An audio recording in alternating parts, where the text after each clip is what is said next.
Hello children, we are going to begin the chapter Evans Tries an O-Level written by Colin Dexter. It is given in book Vistas for class 12 prescribed for CBSE by NCERT. Before we begin, I'll give you a very quick introduction to what happens in the story. So in this story, there is a prisoner मतलब एक कैदी है जिसका नाम है Evans. He is a three-time prison breakout who befools the prison authorities. तो 3 बार ये पहले ही प्रिजन को जेल को तोड़ के भाग चुका है और फिर से प्रिजन अथॉरिटीज़ को जेल की अथॉरिटीज़ को सारे के सारे वहाँ पे जो जेलर गवर्नर वो सब लोग होते हैं उनको बेवकूफ़ बनाता है और फिर से एक बारी वो जेल तोड़कर भागने में ही बिकम्स सक्सेसफुल. और उसके बाद ये इम्पॉर्टेंट ये समझना कि वो ये सब कैसे करता है. चौथी बारी जेल तोड़ के भागने पे जब वो कामयाब हो जाता है और इस बारी सबको पता था कि वो 3 बारी कर चुका है, अभी भी हो सकता है ऐसा, इस बारी वो बहाना लगाता है on pretext of taking an O-Level exam in German language. वो कहता है कि मुझे जर्मन लैंग्वेज पढ़नी है और बेसिक लेवल उसका होता है O-Level एग्ज़ाम होता है, मैं वो दूंगा. अब ड्यूरिंग इम्प्रिजनमेंट जो उसका किसी भी प्रिजनर का टाइम होता है जेल में, उसको अलाउड होता है कि वो कोई भी एजुकेशन परस्यू कर सकता है, एग्ज़ाम्स दे सकता है, पढ़ाई कर सकता है, अपने आप को अपग्रेड कर सकता है. इस चीज़ को ही वो बहाना लेकर ड्यूरिंग एग्ज़ाम वो किस तरह से एस्केप करता है, जो इन्विजिलेटर आता है उसके साथ वो क्या पूरा उसका प्लान होता है, ये सब हम देखेंगे कि चौथी बारी वो उसी प्रिजन अथॉरिटी को फिर से बेवकूफ़ बनाकर आसानी से ही ब्रेक्स द जेल, वो जेल तोड़ के भाग जाता है. तो डिस्पाइट टोटल सिक्योरिटी, गवर्नर जो हेड होता है वहाँ पर प्रिजन अथॉरिटीज़ का, उसको वो आसानी से बेवकूफ़ बनाता है. He easily befools them. This is the main thing that happens in the chapter. Before we begin, I'll give you a very quick introduction to what happens in the story. तो in this story, there is a prisoner मतलब एक कैदी है जिसका नाम है Evans. He is a three-time prison breakout who befools the prison authorities. तो 3 बार ये पहले ही प्रिजन को जेल को तोड़ के भाग चुका है और फिर से प्रिजन अथॉरिटीज़ को जेल की अथॉरिटीज़ को सारे के सारे वहाँ पे जो जेलर गवर्नर वो सब लोग होते हैं उनको बेवकूफ़ बनाता है और फिर से एक बारी वो जेल तोड़कर भागने में ही बिकम्स सक्सेसफुल. और उसके बाद ये इम्पॉर्टेंट ये समझना कि वो ये सब कैसे करता है. चौथी बारी जेल तोड़ के भागने पे जब वो कामयाब हो जाता है और इस बारी सबको पता था कि वो 3 बारी कर चुका है, अभी भी हो सकता है ऐसा, इस बारी वो बहाना लगाता है on pretext of taking an O-Level exam in German language. वो कहता है कि मुझे जर्मन लैंग्वेज पढ़नी है और बेसिक लेवल उसका होता है O-Level एग्ज़ाम होता है, मैं वो दूंगा. अब ड्यूरिंग इम्प्रिजनमेंट जो उसका किसी भी प्रिजनर का टाइम होता है जेल में, उसको अलाउड होता है कि वो कोई भी एजुकेशन परस्यू कर सकता है, एग्ज़ाम्स दे सकता है, पढ़ाई कर सकता है, अपने आप को अपग्रेड कर सकता है. इस चीज़ को ही वो बहाना लेकर ड्यूरिंग एग्ज़ाम वो किस तरह से एस्केप करता है, जो इन्विजिलेटर आता है उसके साथ वो क्या पूरा उसका प्लान होता है, ये सब हम देखेंगे कि चौथी बारी वो उसी प्रिजन अथॉरिटी को फिर से बेवकूफ़ बनाकर आसानी से ही ब्रेक्स द जेल, वो जेल तोड़ के भाग जाता है. तो डिस्पाइट टोटल सिक्योरिटी, गवर्नर जो हेड होता है वहाँ पर प्रिजन अथॉरिटीज़ का, उसको वो आसानी से बेवकूफ़ बनाता है. He easily befools them. This is the main thing that happens in the chapter. अब हमें समझना क्या है, बिकॉज यहाँ पर बात हो रही है एक प्रिजनर की, तो they will be the character of Evans. हम देखते हैं कि किस उसका पूरे स्टोरी में, it is a very long and complex chapter, उसका क्या कैरेक्टर निकलता है. So we will understand about character of Evans. Character of governor है प्रिजन अथॉरिटीज़ का हेड. उसके लिए एक एक्सप्रेशन बुक में आया है, you have to learn this. Good for a giggle, gullible governor. I have written this in first point. इसको समझो. गुड फॉर अ गिगल, सिर्फ हंसने, जिसके ऊपर हम सिर्फ हंस ही सकते हैं और उसका कोई फ़ायदा नहीं, इस तरह का कैरेक्टर है गवर्नर. गलिबल, जो आसानी से हर बात को मान ले, that is why it was easy to befool him. उसको बेवकूफ़ बनाना बहुत आसान था, वो गलिबल था क्योंकि उसने एवंस की हर बात मान ली. गवर्नर वो था ही. तो यहाँ एल्ट्रेशन लगा के there is a beautiful expression, आप इसको लर्न करेंगे. Character, 2 characters. फिर throughout the story there were so many mistakes that the prison authorities do, and these prison authorities are led by governor. So all the mistakes that they commit, their shortcomings, उनमें क्या कमियाँ थी, this is what we have to understand. Point to ponder, एक बात निकल के आती है सोचने वाली. There is a famous saying बहुत एक बात कही जाती है, condemn the crime, be sympathetic to the cruel. इस लाइन का मतलब है कि जो क्राइम है, जो अपराध है, आपने उससे उससे उसको अपने से दूर रखना है, उससे घृणा करनी है, लेकिन करने वाला एक इंसान होता है। तो हमें जो इंसान है, चाहे वो क्रूअल है तो भी उसके साथ हमें सिंपथी रखनी है। ये एक मॉरल वैल्यू हमें सिखाई जाती है हमेशा। क्या ये सही है? तो यहाँ पे इस चैप्टर में एवन सक्सेसफुल इसीलिए हुआ क्योंकि people were sympathetic to him. So question आता है हमारे लिए कि क्या सिंपथी गलत है? Hasty conjectures prevent us from seeing the obvious, major breaking point in the entire plot. एक ये लाइन आपको लर्न करने, ये जो लास्ट के 3-4 पॉइंट्स हैं, ये सारे पॉइंट्स मैंने बुक विस्टाज में से ही निकाले हैं क्योंकि उसी की एक्सरसाइज में कहीं ना कहीं ये पॉइंट्स मैंशनड हैं। आपको ये सब पॉइंट्स बोलने हैं, आपको ये सभी पॉइंट्स को लर्न करना है, ये बहुत इंपॉर्टेंट पॉइंट्स हैं। Hasty conjectures prevent us from seeing the obvious. हमें कभी कभी सामने पड़ी हुई कोई भी चीज़ जो कि बेशक ऑब्वियस हो, वो हम उसको नहीं समझते। क्यों? क्योंकि उससे हम कोई ना कोई जल्दीबाजी कर रहे होते हैं, हेस्टी होते हैं हम। तो when we do haste, when we are hasteful, उस टाइम के हमारे कंजेक्चर्स, हमारे एक्शंस हमें ऑब्वियस चीज़ को देखने में नाकामयाब करते हैं। ये एक क्वेश्चन है, ये और यही एक पॉइंट होगा जहाँ पे मेजर ब्रेकिंग पॉइंट होगा पूरे प्लॉट में। शायद एवेंस सक्सेसफुल ना होता अगर हेस्टी कंजेक्चर ना किया होता। किसने? This we will understand later when will do the chapter. Between crime and punishment there is actually a battle of wits. ये लास्ट पॉइंट है जिसको हम समझेंगे as a theme of the chapter. Crime और पनिशमेंट में सिर्फ एक ही फ़र्क होता है, वो फ़र्क होता है समझ का। क्राइम करने वाला कामयाब तब होता है जब पनिश करने वाला वीक हो जाता है। जिसकी समझ ज़्यादा बेटर है, जो जिसमें विट्स है, कंपटीशन सिर्फ विट का होता है, विट मीन्स समझ। तो यहाँ पर भी जो ज़्यादा इंटेलिजेंट होता है, जो ज़्यादा समझदार होता है, वो अपने मिशन में कामयाब हो जाता है। Over here the crime is to break the jail. Evans की विट्स शार्पर थी, he had better wits, so he could outshine the prison authorities। तो यहाँ पे क्राइम सक्सेसफुल हो गया और पनिशमेंट वीक हो गई। इस तरह से इस चैप्टर को हम समझ के चलेंगे। So now we proceed.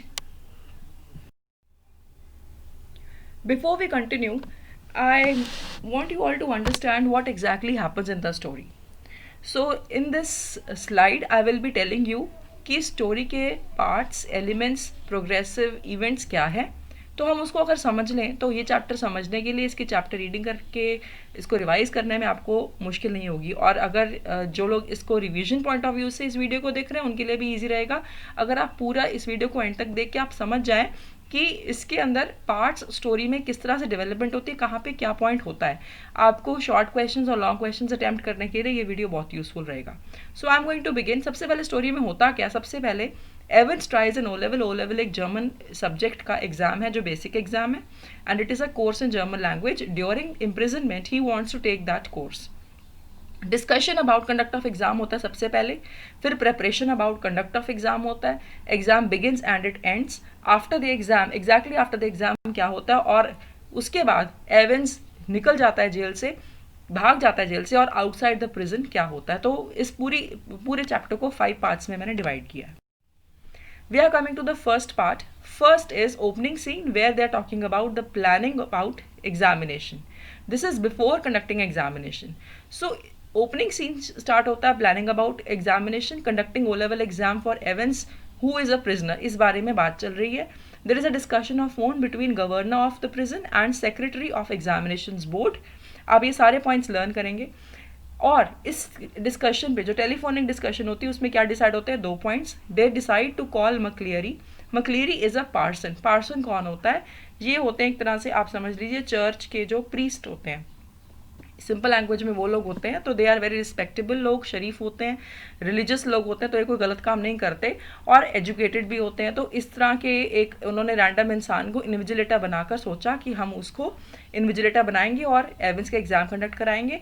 और सेकंड चीज़ डिसाइड करते हैं टू कीप एवेंस इनकम्युनिकेडो। इनकम्युनिकेडो मतलब he should not be talking to anyone, क्योंकि अगर वो इस दौरान किसी से बात करेगा जब तक एग्जाम नहीं हो जाता तो हो सकता है वो अपने एस्केप की प्लानिंग करे। तो ये सब डिसाइड होता है ओपनिंग सीन में, which is about the planning of conducting of exam. Next is preparation about the exam. Exam के लिए प्रेपरेशन शुरू हो जाती है मॉर्निंग 8:30 पे, और 9:18 पे एग्जाम स्टार्ट होता है। तो उसके पहले पहले क्या प्लानिंग होती है? At 8:30 a.m., Evans' cell, it is decided that his cell will be isolated to D wing because D wing was the most secure and it had the maximum security. Second point, Jackson and Stevens are put on duty in the D wing. Next, sharp objects are searched for and they are seized. एवेंस एक क्लेप्टोमेनियक था, उसके पास बड़े सारे वो sharp objects को अपनी possession में रखता था, उनको सर्च किया जाता है और उनको सीज करके वापस ले लिया जाता है. And Jackson wants Evans to behave well during the exam, to stay neat and clean and to try and not to try to be smart. तो ये 4 पॉइंट्स आपने लर्न करना है, ये हुए 8:30 पे. नेक्स्ट क्या होता है उधर से मक्लियरी जो कि एक पार्सन है, I told you he arrives at the D wing to act as an invigilator. He is dressed in long overcoat, clerical hat and he is wearing spectacles. He is also carrying a briefcase and point to notice that he walks a little awkwardly. उसके चलने में थोड़ी सी एक उसकी चाल अलग थी, थोड़ा ऑकवर्डली चलता था. अब जब एग्जाम शुरू होना है उसके पहले मक्लेरी एंटर कर चुके हैं. ऑन डाउट या you can say it was some intuition, McCleary was frisked lightly. तो जैक्सन और स्टीफन्स को लगता है कि कहीं कुछ गड़बड़ ना हो, तो मक्लेरी की थोड़ी सी वो फ्रिस्किंग करते हैं, मक्लेरी की थोड़ी सी चेकिंग करते हैं, but that is done very lightly. 2 points निकल के आते हैं. एक पेपर नाइफ होता है उसके ब्रीफ केस में जो कि दैट इज़ कन्फिस्केटेड, वो सीज कर लेते हैं, उससे लेके रख लेते हैं. और एक रबर का रिंग होता है. अब रबर के रिंग उसके सूटकेस में था, उसको उस रबर रिंग को रखना अलाउ कर देते हैं. ये इस वजह से क्योंकि उनको लगता है, क्योंकि वो उसने बोला था कि he has some health issue and he cannot sit for a long time, so he needs to keep that rubber ring as a cushion when he sits. इतना कुछ हुआ एग्जाम स्टार्ट होने से पहले. 9:18 पे एग्जाम स्टार्ट होता है, उसके मैंने सारे पॉइंट्स बताए हैं. At 11:22 rather 11:25 the exam ends. During exam जो जो पॉइंट्स हुए यहाँ पे इस स्लाइड पे आपके पास सारे आएंगे. 9:18 first of all instructions are given by McCleary. Instructions में क्या लिखा जाता है, वो लिखवाता है एवेंस को write index number and centre number. ये आपको लर्न करना है. These were announce by McCleary. ये इंपॉर्टेंट नंबर्स हैं, बाद में ये काम आते हैं इसलिए. 9:20 पे एवेंस स्टार्ट राइटिंग और एग्जाम रिटन टाइम एग्जाम का स्टार्ट हो जाता है. जैसे एग्जाम स्टार्ट होता है एवेंस स्टीफन्स को रिक्वेस्ट करता है, request Stephens to stand outside the cell on pretext of better performance in exam, कि मैं कैसे फोकस करूंगा, मेरे को डिस्टर्बेंस होती है, कोई मेरे सिर पे खड़ा होगा. उसकी रिक्वेस्ट परमिट हो जाती है. 9:40 assistant secretary of exams board calls. अब एक फ़ोन कॉल आता है 9:40 पे, उसमें 2 बातें होती हैं. नंबर 1, वो बंदा पूछता है, गवर्नर कॉल अटेंड करता है, तो गवर्नर को पूछता है कि what time did exam start. Second, governor informs him about what was the time when the exam started. और second point है, he informs about a correction and this correction was being sent through a slip, a correction slip. And in this correction slip, I am telling you now only, there was the change in the name of a place written somewhere in the paper. Paper में कहीं पे एक जगह का नाम था, उसमें थोड़ा चेंज था, तो वो correction slip से कन्वे किया जाता है. Next, again there is a phone call. Again governor receives it.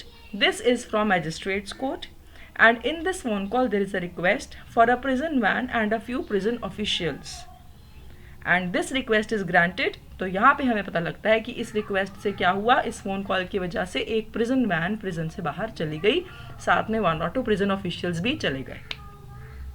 10:45 Stephens keep peeping in every 1 or 2 minutes.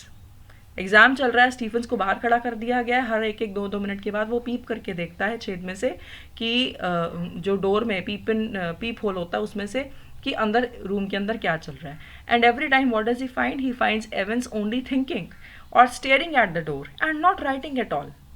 मक्लेरी उसकी पोजीशन को देखते हैं, he was sitting on one side का फेस उसका दिख रहा होता है और वो क्या कर रहा होता है, 3 बातें आपको लर्न कर रही हैं. He was reading something and he was holding his collar with one hand and he was stroking his beard. अपनी दाढ़ी खुजा रहा होता है दूसरे हाथ से. तो ये सारे के सारे जो पॉइंट्स मैंने यहाँ पे लिखे हैं, अगर आप इनको एज इट इज़ लर्न कर लो तो आपको स्टोरी बेटर समझ आएगी. आप शॉर्ट आंसर्स के लिए लिखेंगे, ये चैप्टर डेफिनेटली एग्जाम में टेस्ट होगा, specially it is very important. 10:50 AM Evans requests Stevens to allow him to put a blanket on shoulders. इसकी परमिशन ग्रांट हो जाती है on pretext of cold weather. तो अब हम देख रहे हैं कि कैसे वो एवेंस की सारी बातें मानते हैं. जैसे जैसे वो जो भी रिक्वेस्ट करता है, स्टीफन्स, जैक्सन और गवर्नर उसकी रिक्वेस्ट को ऑलमोस्ट मान लेते हैं. 11:20 McCleary announces that 5 minutes are remaining for the exam to end. Governor जब ये आपस में बातें कर रहे होते हैं, गवर्नर को अचानक से लगता है कि जो फ़ोन कॉल सही है कहीं वो फेक तो नहीं, और वो फ़ोन कॉल को क्रॉस चेक करने के लिए ही picks up the phone, but actually he doesn't make any call.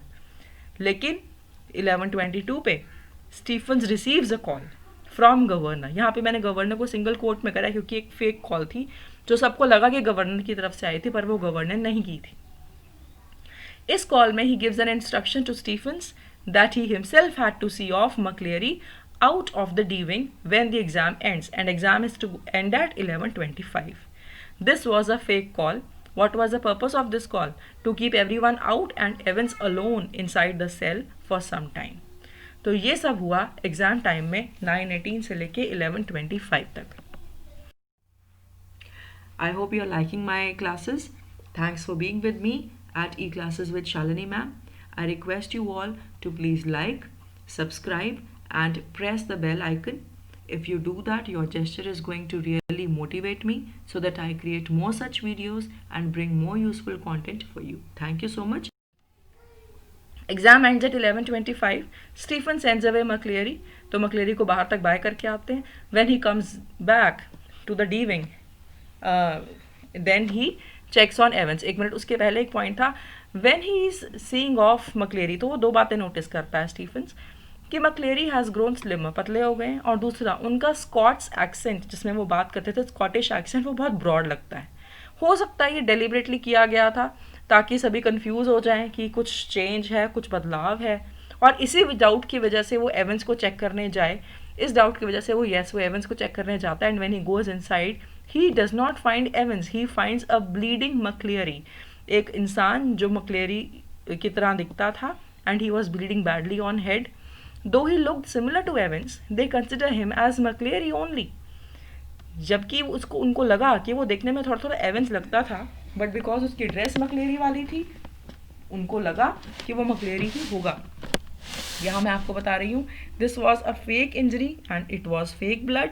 ये फेक ब्लड जो आया था वो उस रबर रिंग में से निकाल के उसने लगाया था, और वो एक्टिंग कर रहा था कि he is McCleary. Actually this man was Evans only.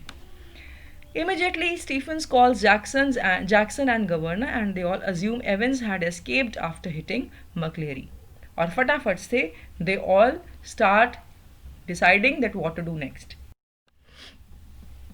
अब जो ब्लीडिंग McCleary होता है, जिसको बहुत खून आ रहा है, ये कैरेक्टर जब है एवंस पर कोई नहीं जानता इसका क्या रोल है. He is real Evans and he is sent out by prison authorities themselves along with a detective superintendent named Carter. अब कैसे कैसे ये सब होता है मैं आपको बताऊंगी. फर्स्ट पॉइंट देखिए right side. He tells everyone that he knew where Evans had gone and he doesn't tell how he got injured. सबसे पहले ये काम क्या करता है, सबको बताता है कि एवंस कहाँ गया, कि मुझे पता है, मुझे पता है. सेकेंड, ये किसी को ये नहीं बताता कि उसको चोट लगी कैसे. थर्डली, वो सबको ये बताता है कि देखो करेक्शन स्लिप यहाँ पड़ी है, इसी में सारे क्लूज है, एवंस इसी के अकॉर्डिंग बाहर गया, मुझे पता है, मेरे को समझ आ रही है, मैं बताता हूँ वो कहाँ है. इस तरह से बोल के ही gives the clues from the correction slip and kind of he does a mistake, he forgets the correction slip over there. एक गलती भी करता है ये. Anyways, he makes the governor believe in him that he knows everything. He was sent away with Carter, the detective policeman, and he does not let anyone explain the story to Carter. एक काम ये बहुत करता है, बीच में जब सभी quarter को एक्सप्लेन करने भी लगते हैं, he stops them. He says no need to discuss, let's not waste time and let's quickly go and chase Evans. तो किसी को भी क्लैरिटी नहीं आने देता, एमरजेंसी की सिचुएशन क्रिएट करता है. He takes Carter to wherever he wants. आगे आप देखेंगे कहाँ कहाँ वो जाते हैं. He fools him at Elsfield Way and he escapes from there on pretext of waiting for the ambulance. Ultimately, Evans escapes in the form of a bleeding man and he is the bleeding McCleary. Governor tries to conclude the mystery. अब जब governor पीछे अकेले रह जाते हैं, he starts thinking that what all has happened. जब वो दोबारा से सोचने लगते हैं तब उन्हें समझ में आता है कि उनकी गलतियाँ क्या क्या थी. फर्स्ट ऑफ ऑल उनको समझ आता है कि Stephens had been given fake instructions to go out in governor's name and Evans had been hiding a parson's dress in the cell. ये दो बातों का वो एज्यूम्शन लेते हैं. दूसरी बात, उनको समझ आते हैं कि वो फटाफट से कार्टर को कॉल करते हैं और पूछते हैं कि बताओ McCleary कहाँ है, तुम्हारे साथ थे. And he comes to know that Evans had escaped as the bleeding McCleary actually. तभी उनको समझ में आता है कि क्योंकि वहाँ से ब्लीडिंग McCleary भाग गया, मतलब कि वो एवंस ही था. ये सारी बातें जब वो कनेक्ट करते हैं, then he understands that Evans was on his way to Newbury, but no one was found in Newbury. Again, he reads the correction slip and he understands that some indicator is there in the correction slip about Chipping Norton. तो वो map देखते हैं और वो वही index number और जो मैंने आपको बताया था सेंटर नंबर, उन नंबर्स को यूज़ करके उन्हें समझ जाता है कि चिपिंग नॉर्टन नाम की एक जगह है जहाँ पर ज़रूर एवंस भाग कर गया होगा. फाइनली चिपिंग नॉर्टन में एक होटल होता है, नाम जिस होटल का था गोल्डन लायन, और वहाँ का सीन आ जाता है. वहाँ पे हम देखते हैं कि Evans was enjoying his meal and he was planning to have an early night. Evans उस होटल में पहुँच गया. एवंस के बारे में हमें बताया जाता है, एवंस शो करता है as the narrator informs about Evans that his hair were closely cropped to make them look like McCleary. Why were they closely cropped and they were not neatly cropped? Because all that was done with razor. If you remember, chapter के beginning में बताया जाता है कि उसके scissors Jackson ने confiscate कर ली थी, तो उसके हेयर ऐसे काटे गए थे जैसे मक्लेरी के थे. सेकेंडली, उसने स्टिकी फेक बियर्ड बनी थी जिसकी वजह से उसकी स्किन पे एलर्जी हो गई थी. तीसरा, उस होटल में ये पता लगता है हमें कि there is a new female receptionist and she was very sweet to Evans. This means that Evans knew him already. Fourthly, McCleary had worn a double dress, one above the other, and because of this double dress, he looked slimmer when he was being sent away by Stephens. और इस double dress में problem थी कि जो collar था बार बार slip हो रहा था. That is why he was holding the collar. When Stephens use to see them, he use to peep inside the room, he was always seen holding the collar. That was because the collar use to slip. Stephens had given enough time between each peeping in, because he used to peep in after every 1 or 2 minutes, and that time was enough for Evans to dress up so that he could run away as McCleary. The instructions in the paper, those instructions were hidden in the two numbers, index number and center number. These instructions gave the location of Chipping Norton, and the correction slip got him Hotel Golden Lion. And his good friends, he had many good friends. It was because of his good friends that he was picked up from Elsfield Way, and he was provided soap water and map to locate the hiding place. This is how Evans had reached Chipping Norton.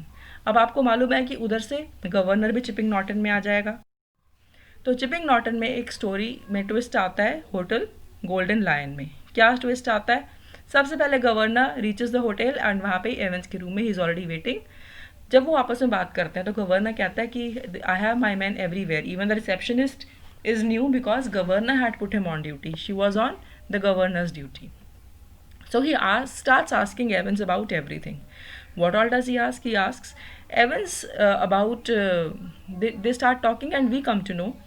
Evans tells him that the correction slip had two purposes. First one was to know the exact time of starting of exam so that the 5 minutes could be calculated. The last 5 minutes could be calculated क्योंकि last 5 minutes में तो phone call आनी थी कि Stephen's बाहर जाए, इसलिए phone call का ये पर्पस है. Secondly, to tell the location golden lion, तो ये लोकेशन भी करेक्शन स्लिप के थ्रू ही पहुंचाई गई थी. दूसरी बात जब हमें वहाँ पता, उस पॉइंट पे स्टोरी में पता चलती है, Evans tells about everything about the fake blood. जो मैंने आपको बताया, it was brought in the rubber ring from a slaughter house. It was pig's blood. It was mixed with something to prevent clotting and that is why it was so sticky. Third बात, governor कहता है कि you did not have any visitors. तो हमें ये भी पता लगता है कि no, it wasn't right. The German teacher who taught him for so many months was Evans friend.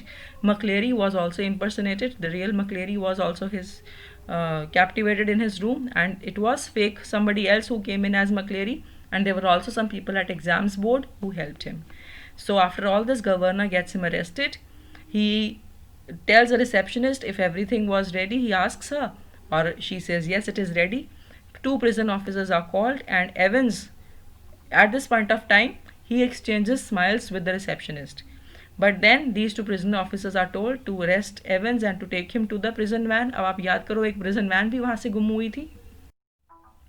Ultimately, there is the final escape. Governor says bye to Evans. He bids him farewell. The van leaves Chipping Norton, and when the van leaves Chipping Norton, it has in it Evans and two prison officers. The prison officer, one of them, he opens Evans' handcuffs, and we come to know that this man is speaking in the same broad Scots accent, and here we see that he is the same man who is actually Evan's friend and who came as McCleary, and the driver, he is being told by Evans to quickly hurry towards a safer place, and this safer place this time they decide is Newbury, because Newbury had already been searched for Evans and there was no one over there. So finally we see Evans had the last laugh. He shows that he was successful and he wins the game of this crime and punishment. He wins this battle of wits, and we see that he finally escapes. So that was all for this chapter. This was the most easiest form of explanation and bifurcation of all the points and how one thing leads to another in the story. I hope you've understood the basic structure. Now is the time that you need to do your best and perform best and give your best for this chapter.